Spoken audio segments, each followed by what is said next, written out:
Welcome to this new series where we are going to be playing survival mode in No Man's Sky.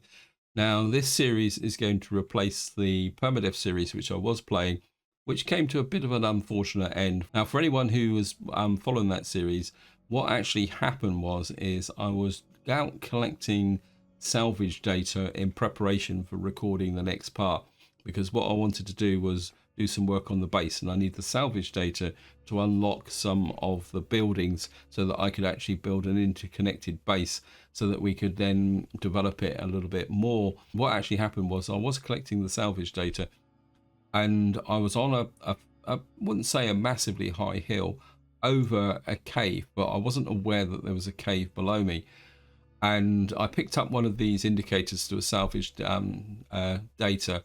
So I was drilling down with a terrain tool to get to the salvage data, and I broke through into the cave, and the cave was pretty deep, and of course I took damage from falling into the cave, and it just so happened that right near me was hazardous flora, and also quite a lot of cobalt deposits, and I got hooked on the cobalt deposits, so I couldn't get out of the area where the hazardous plants were. And and of course, because I took damage by falling through into the cave, and then I was taking damage to the hazardous plants, and because I couldn't get away, being permadeath, I died. That was a real pain, because I wasn't even in what I regarded as a hostile situation. So that's the reason why that series came to an end.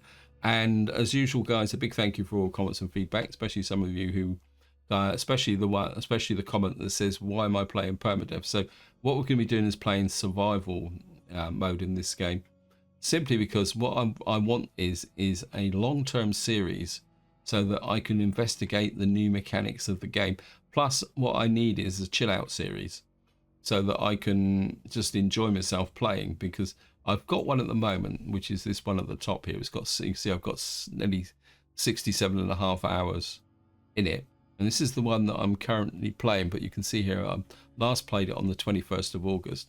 And this one here, I think, is what's left over, not of Expedition 14. I think this is left over from Expedition 13, looking at the date. I should remove this because I don't play it anyway. So I've only got the one actual custom game, so I need at least two. So and also the other thing I would like is to have a series up and running, just for when the next update goes. Because if you look down in the bottom right hand corner here, you'll see that Expedition 14, this is the Liquidators expedition, finishes in 2 days' time, which is going to be, well, the first couple of days in September. Now, if any of you follow No Man's Sky, you'll be aware that there is a rumor that there will be another update, which is called Worlds 2. Now, I'm not expecting that to happen within days of this expedition finishing. I think Sean Murray will probably give it a week or two before he starts hinting if there is another update ready. But I'm pretty sure the hype train will start once this mission finishes. Anyway, so what we're going to do is we're going to play a new game. We're going to play custom. And we are going to be playing survival mode, and I'm gonna up all the parameters. The only one thing I'm not going to do is set that, because if I set this, you can see it says save gate deleted is a permadeath mode, where the death will mean at the end of your current journey your option can be selected. So this is only going to be this. So this is going to be the only real difference from the series that I was playing before. We're going to put everything up to difficult, because I just like playing at this level. I know some of you will say, well, why don't you play on easier levels? I think the problem with No Man's Sky, especially if you've got a long running series, is that you can pile up vast amounts of money and resources and store them in your inventory, and I think that takes the edge off the exploration. We are going to disable the tutorial missions, simply because I think the tutorial now from the start of the game, especially if you've got quite a lot of experience with No Man's Sky, is more of a hindrance than a help, because you end up doing things like running across to get to a base to get I think it's a hermetic seal, and it's far easier actually once you know the mechanics of the game just to start without the tutorial, simply because, well, it's a real pain to do, and so we'll change the reputation. I'm the action is permanent. I think I don't want to lock the difficulty settings, simply because I want this to be a flexible series against any future changes. And I think if with this gets locked, it might cause long-term problems. I mean, it's not that I'm going to come in here and change any of these anyway. So I think we can leave this enabled for now. And I think that's about it, guys. So you can see, just to give you a quick review, I say all the survival settings are just recharge. And then we've got crafting and item settings. Everything takes longer. And then, of course, the recipes are unlocked. Combat settings is everything's kind of space class combat hostile. I think this is the one where I think it's this space combat one's the one where you keep getting bounced by pirates. I think if you leave this at standard, yeah, it says there, it says in space squads can confront hostile forces as pirates and vengeful system authorities. The other thing I would also like to do with this series is go down the pirate route. We're going to confirm and start the game and see what planet we're going to get on, and the objective of this series is quite literally to work our way through the mechanics, explore the game, but I really just want it to be a chill out start. Okay, so of course you can see, because we've got no tutorial enabled. Oops, I'm always doing that. Get into first person. Now I am going to go for the ship. I don't see, again, if you look round, you will see I'm going to go in the opposite direction because I want that sodium. And this is another advantage of not playing with the tutorial enabled. That is that you scan you. So if you play without the tutorial enabled, bit of oxygen. We're going to head for the ship. There's some more sodium there. We've got a little bit of stuff to pick up. You don't, as I say, you don't have to do all that messing about with the running around, and there's a creature there. I must admit, a cold planet is probably one of my more favourite starts. And the other advantage of starting without the tutorials is that we shouldn't actually have to repair the ship when we get to it. The ship should be ready to go once we get there. I mean, we can scan the trees as well while we're at it. There's should be some sodium up over there. It just makes the game a little bit easier, and the fact that the ship is repaired is one of the reasons why you will find that people will, some players will go for the, like I've done before, where we don't need that. Oops. Where players opt to, I don't know why I've done that. Got some dihydrogen. Yeah, players opt to actually search for their first ship and then have to repair it. Simply because it just gives you a little bit more flexibility. Now, what I don't want to do is I don't want to kind of leave this planet particularly quickly. I would like to spend a little bit of time exploring it. Keep just scanning everything for. Ha. Yeah, we've got to be a bit careful.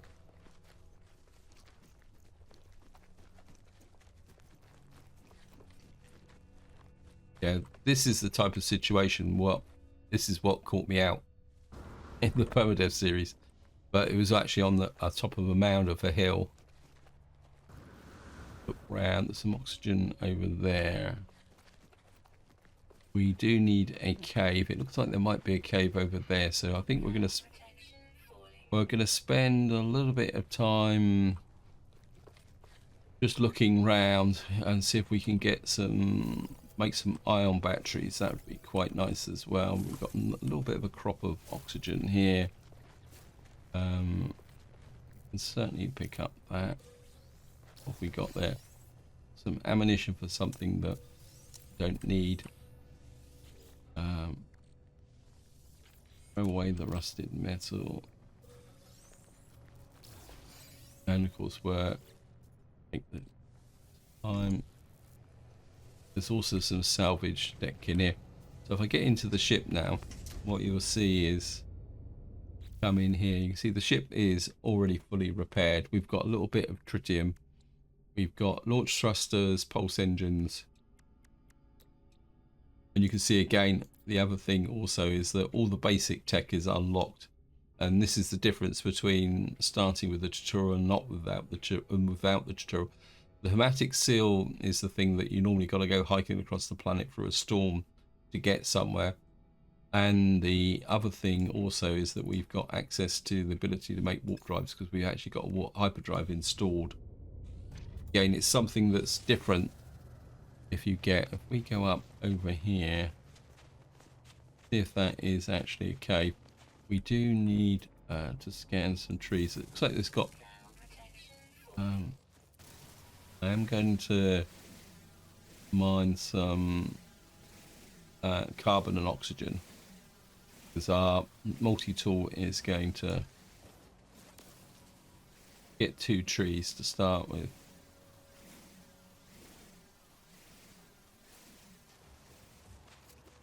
Yeah, a cold planet is probably the best one to start on. It's, I think one of the hardest ones I've started on is a radioactive planet. Yeah, there we are. You can slide into here. And the main reason why a cold planet is probably the better one is simply the fact that you've got seem to have a higher level of finding a cave to get in and get some cobalt. I'm just going to pick up some cobalt, a little bit of ionized cobalt as well.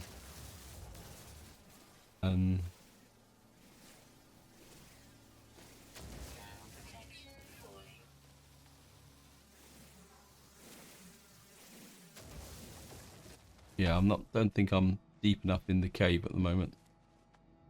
Oh, look at that. There they are. Oh, that's sodium. Oh, well, we'll take that.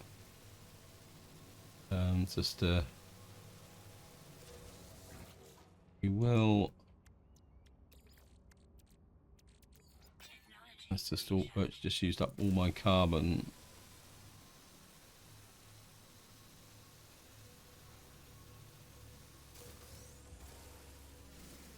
And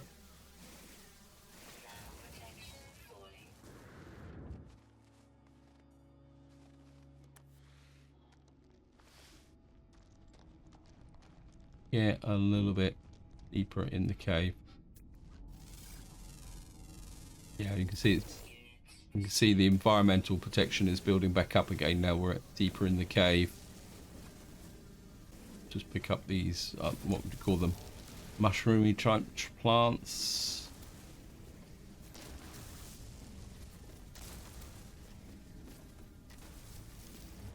Got heat warning. Not carbon.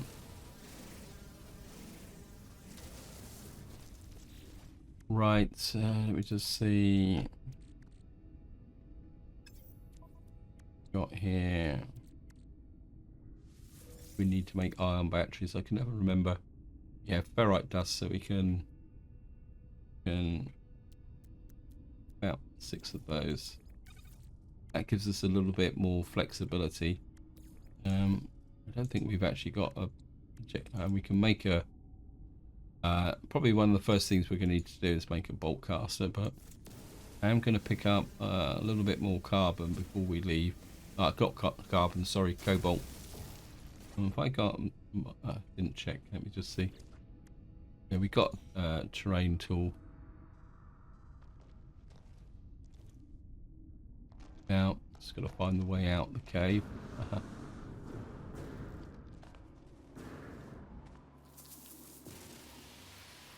We will. Yeah,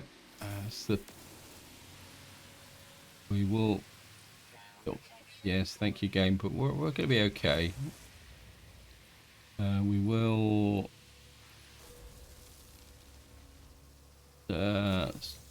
take those guys.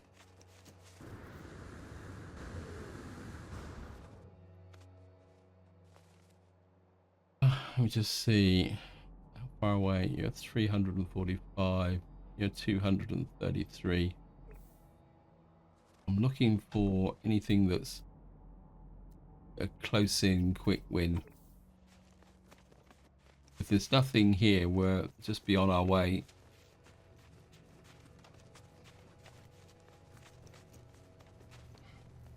I'm pretty sure. Yeah, I thought I saw.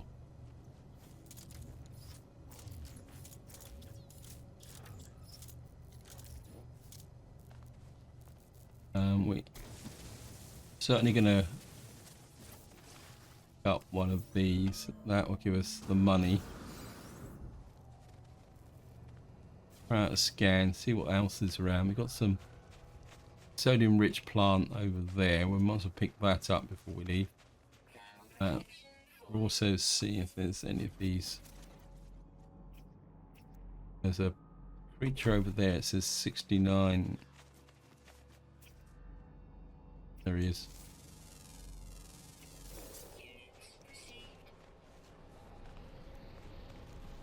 Don't want to waste my resources, so we'll just get back into the ship and soup everything up. What we got in the way of oxygen? Don't need that. We'll keep the carbon. That ionized carbon, yeah, we can use it for charging, but I think we're just going to start sorting things out. Always like my carbon and oxygen on the right hand side of the thing, and my survival at the top. Got a little bit. Okay. That in there.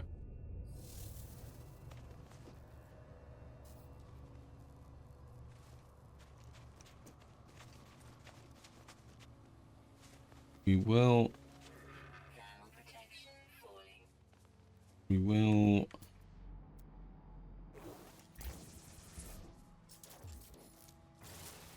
kill this thing. It will give me some more oxygen. Anything else that we can scan around here as well? This is mainly for the cash, and we're not seeing anything else at the moment, but we will. There we are. We've got another. Right, this is ferrite dust. It's got a little bit of chromatic metal in it, but it's not really the easiest way to collect things. Let me just have a look round and see. We got what we're looking now for is if there's any copper close by, anything that's a very technology module up there, but we'd have to rebuild our. Yeah, let me just get my thermal protection back up again. I think I'd like that berry technology module before we leave. We got, at the moment we got 30 nanites and 11,000 credits. We're not going to be millionaires just yet. So let's just get up and get this here.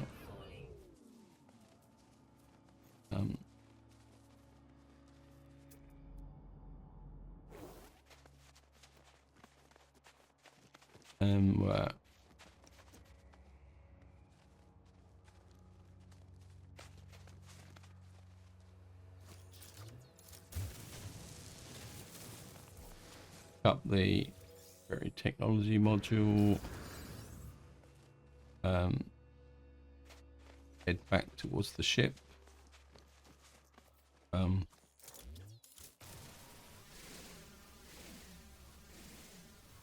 We got okay, there's no storm or anything like that, so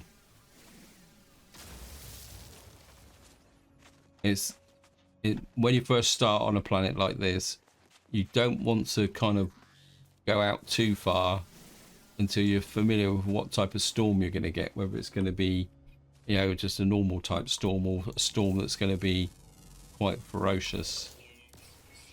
And we're going to pick up a little bit of ferrite dust on the way through. A little bit of carbon and oxygen. Maybe a little bit more in the way of clear the rocks, because we probably won't come, well, we won't come back here, so and we'll get back into the ship. Multi-tool, I'll fill you back up with so we're gonna need a lot more carbon. Keep that full. Environmental protection, and I think it's time to take off. So we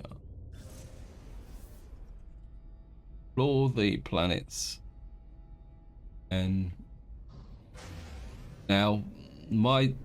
what I do is when I start like this is I start looking for a base with a free landing and takeoff. Continue exploring the planet. The other rule I am going to stick to, which if any of you are familiar with my permadeath series, is that we are going to stick with the rule that we can only have one ship until we actually get a freighter. Because to be honest, I find that if you haven't got a freighter to go up and check what ships you've got, I just find it a little bit of a pain in the neck trying to keep track of all the different ships. So that's going to be our rule, one ship until we've had a freighter. Of course, we are now just going to fly across the surface. Oh, that's a nice. Should be a free landing. Where is it? Why can't I see a landing point? There it is. So I'm not interested in the hollow terminal, but I am interested in the fact that you get here, and again you can see here that we've landed near a source of cobalt. Oops, I don't want to terrain. So we can mine out a little bit more cobalt while we're here.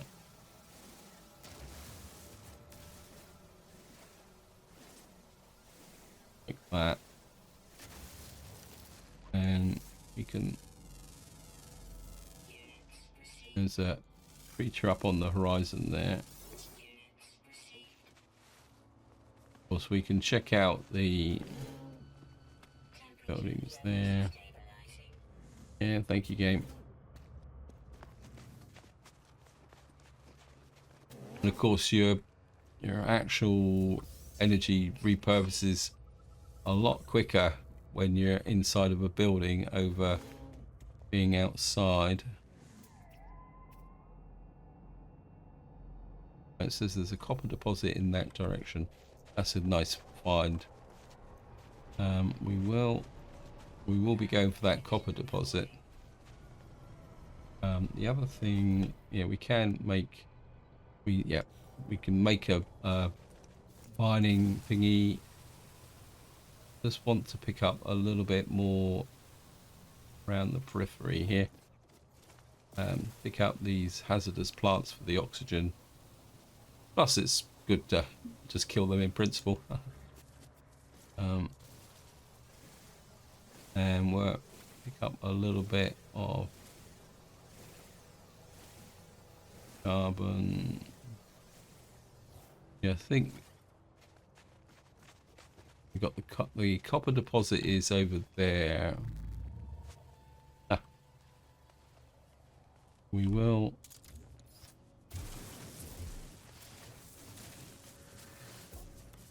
certainly pick up you.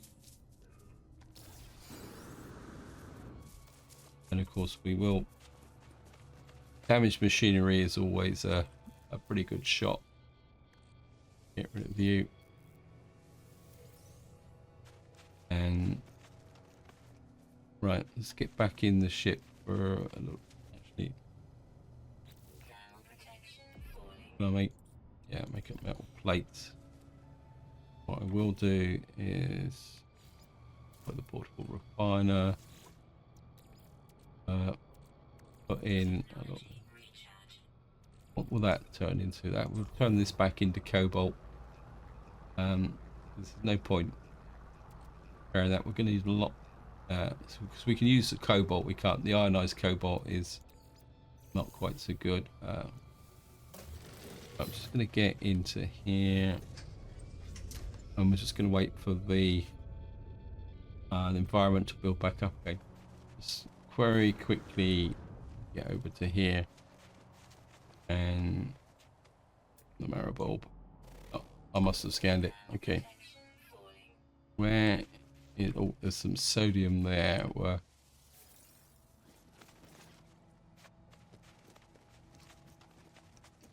and what we're going to do now, I need to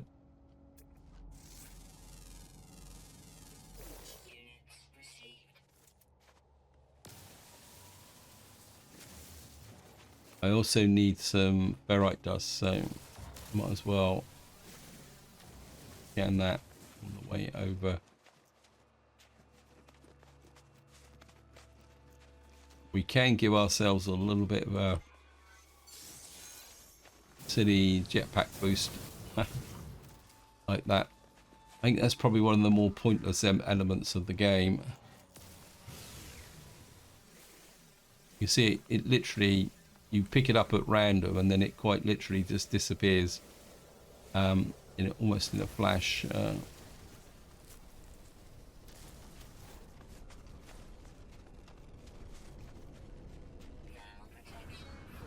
Yeah, we'll be okay. What happened to the copper? Oh, I'm in one of these situations again. Well, the sodium down there. I can't find the copper. Yeah, thank you, game.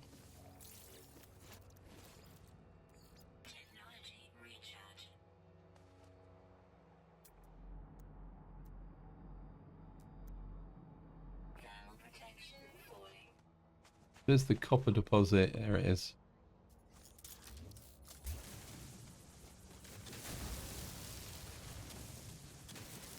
And what you do in hostile terrain is you actually mine from the inside like this.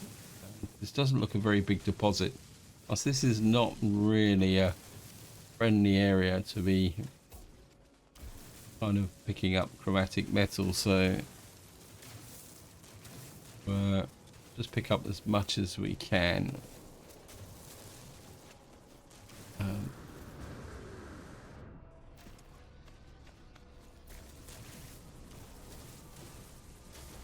think that's about it. I was going to deploy the refiner, but can't.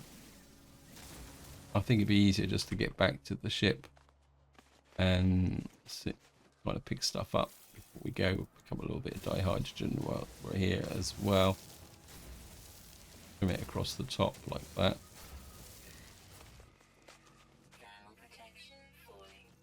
I'm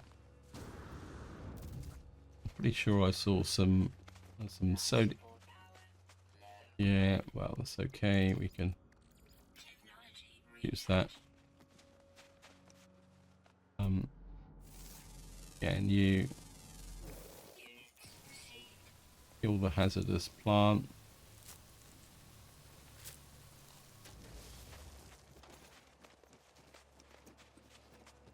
And grab the sodium on the way through.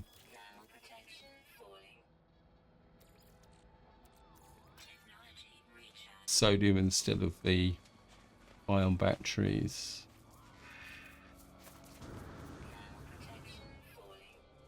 And we are back to the ship. Skip. Pick you up on the way through. And another one.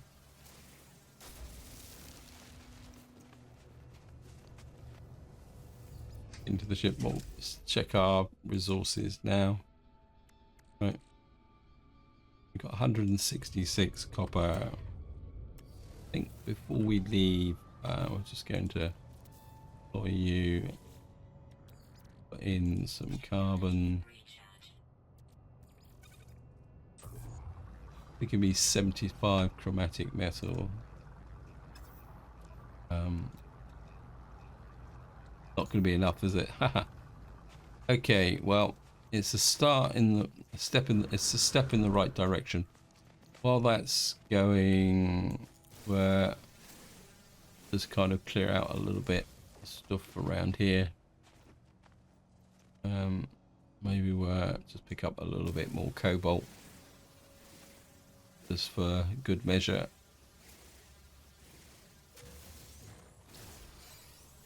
It's always good to have a ability to make ion batteries. As I say, the cold planet is probably one of the best starts for this option. We'll just pick you up here.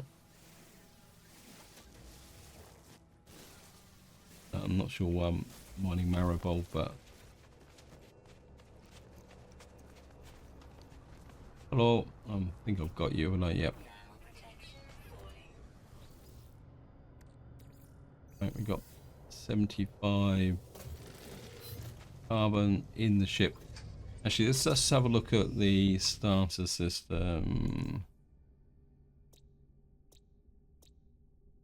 So it's a brand new system I've just discovered, and we've got, what was it? How many planets? We've got 1, 2, 3, 4, 5, 6 planets. It's a pretty good start, and we've got one more creature to get. Uncommon flying. Okay, we're just gonna jump out, and although I said diurnal on it, so it means that they're not going to be around anything. The humming sack there, but I'm not really interested. I think what we're going to do, where's my ship gone?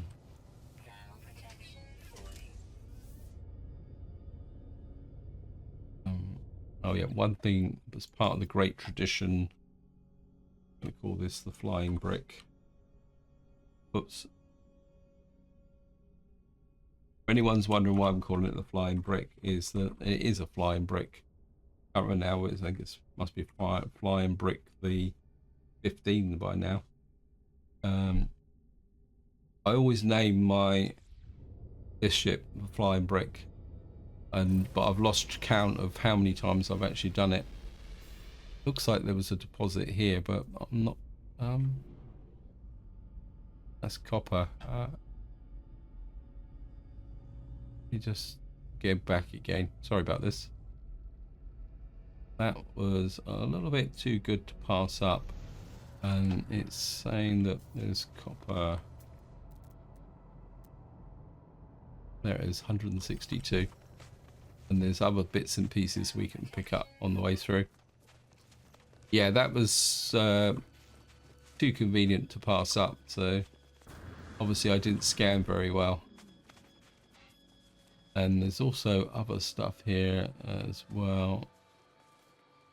Yeah, you can see here it's right on the edge of, and this should give us enough copper chromatic metal to put in the bolt caster.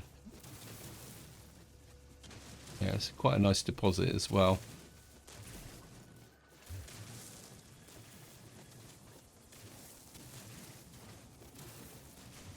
Oops. Don't fall down the hole and die, please. I can't afford to do it again. Although in survival mode, you just lose all your available resources. I think sometimes the multi-tool gets damaged as well. Just pick up everything from here. Yes, thank you, game. We got over 300 now. That is a good find. There was something else around here as well. There's a buried cache there. Well, buried caches are quite good things to check out as well. Quite often they can often have tech and things in it. Yeah, we got a rusty metal chamber.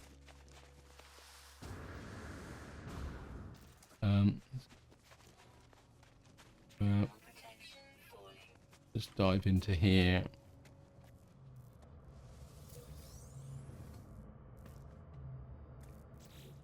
Right, we got a rusty dismantle. Ah, we got 61 platinum. Okay. Right.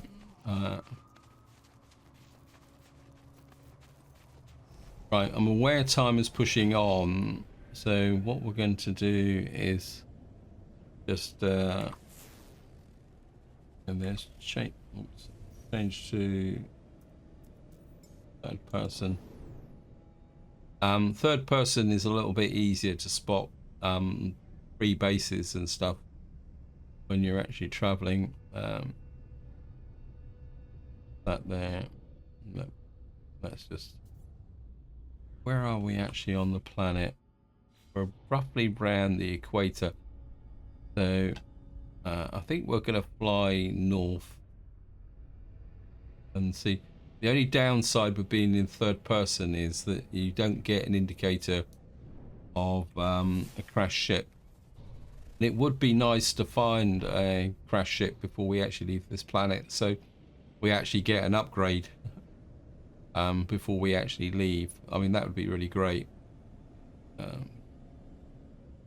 But I think for this part, we're just more interested in getting the basics covered and set up.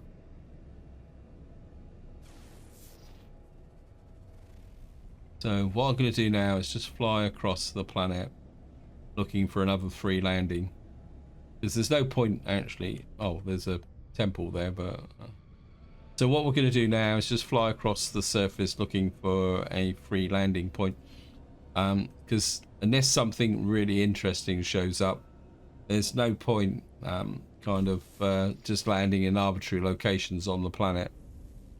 This initial survey...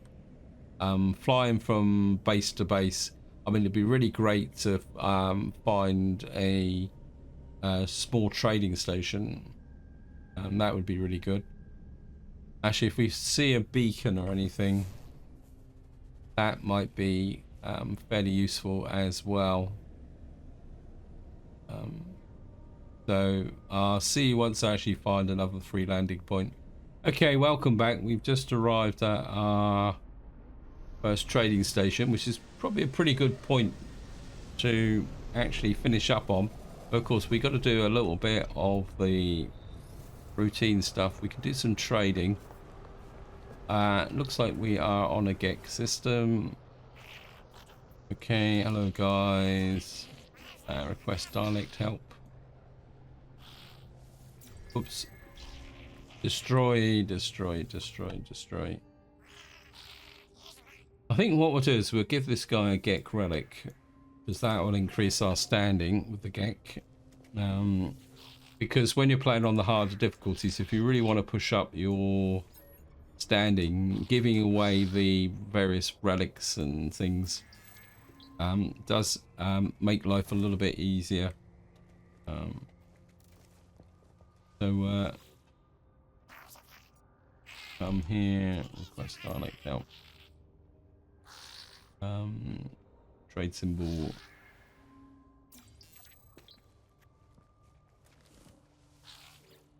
Just keep going.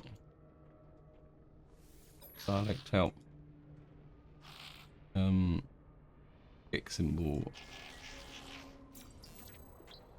Put the GEC word for GEC.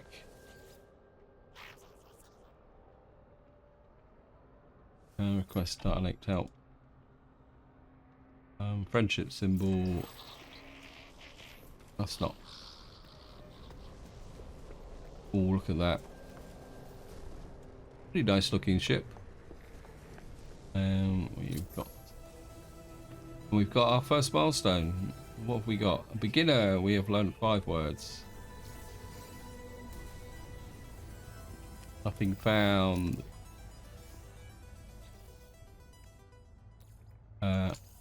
Well, now we've got a refiner. We can start keeping the rusted metal, because that's a lot quicker way of getting lots and lots of ferrite dust. You know, it's Nothing over there. We got some gel. See if we can do a little bit of trading. Sometimes you can get odd things from traders. Flux and pecks that manifest. Offer to trade. Right, work. We sell. We'll sell the Get Relic. We'll sell the Platinum. We'll sell the Corvex casing. We'll sell the Marrow Bulb. That's about it.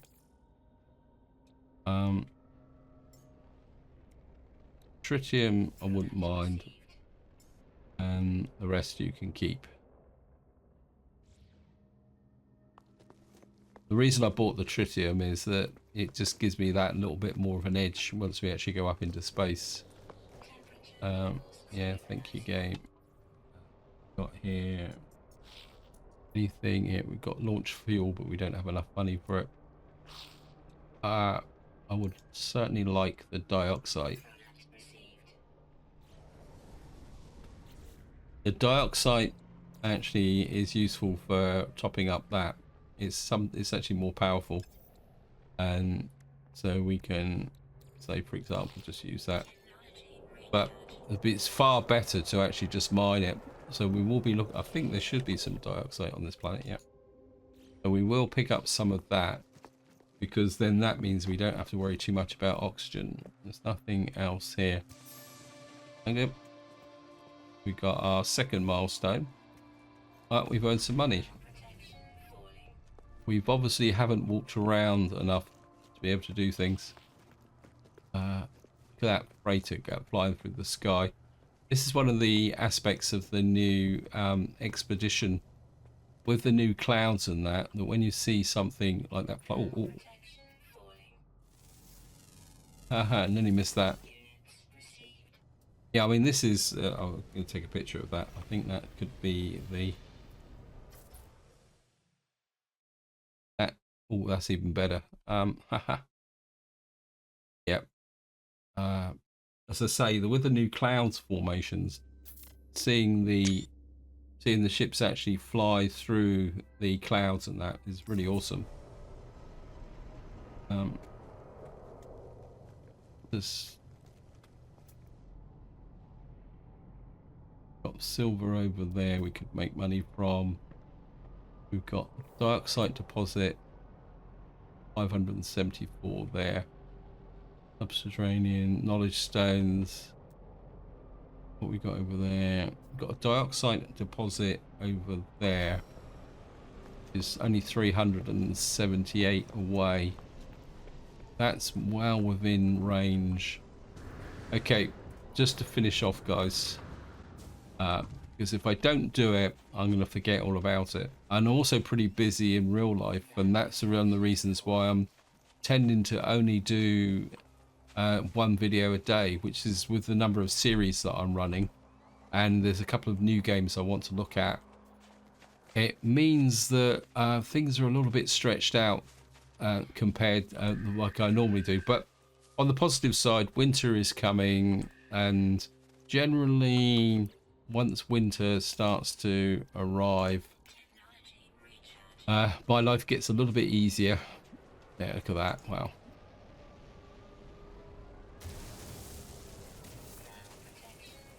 Yeah, we'll grab all this dioxide. I think this should set us up from an oxygen point of view really well. In fact, we might get a little bit too much, but wait, stop falling in the hole.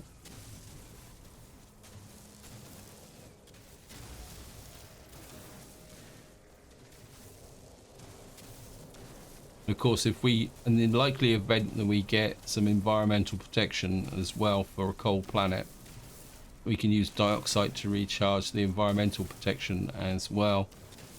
So dioxide is definitely a must-have resource for operating on a cold planet. What we got here? We got over 300. That's good.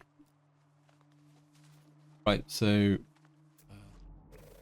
let's get back. So let's just get back to the trading station. There's just one more thing I need to do, and I'll see you once I get back to the trading station.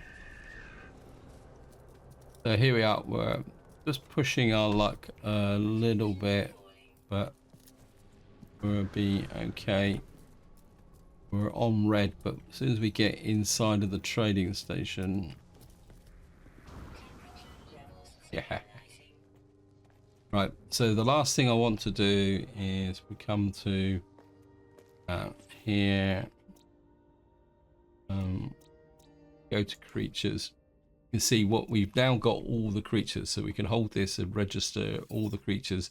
That gives us a permanent record within the game, and then more importantly we can upload this, and again that leaves basically a permanent record within the game now, for as long as the game runs, as far as I know, that I was the first person to discover this planet. I think this is an element of No Man's Sky that some players never realise, is that by discovering planets and registering them and discovering all the creatures, you're just leaving that permanent imprint on the game for, well, as I say, for as long as the game runs, as far as I know. I mean, I've actually found planets which I discovered 5-6 years ago. I mean, and it gives a real air of satisfaction to actually find a planet that you discovered in a previous game, of course, and it just gives a very strange element to the game. Anyway, this is where I'm going to leave it. Hope you enjoyed the episode. Hope you found it interesting, and until next time, whatever you do, enjoy your gaming.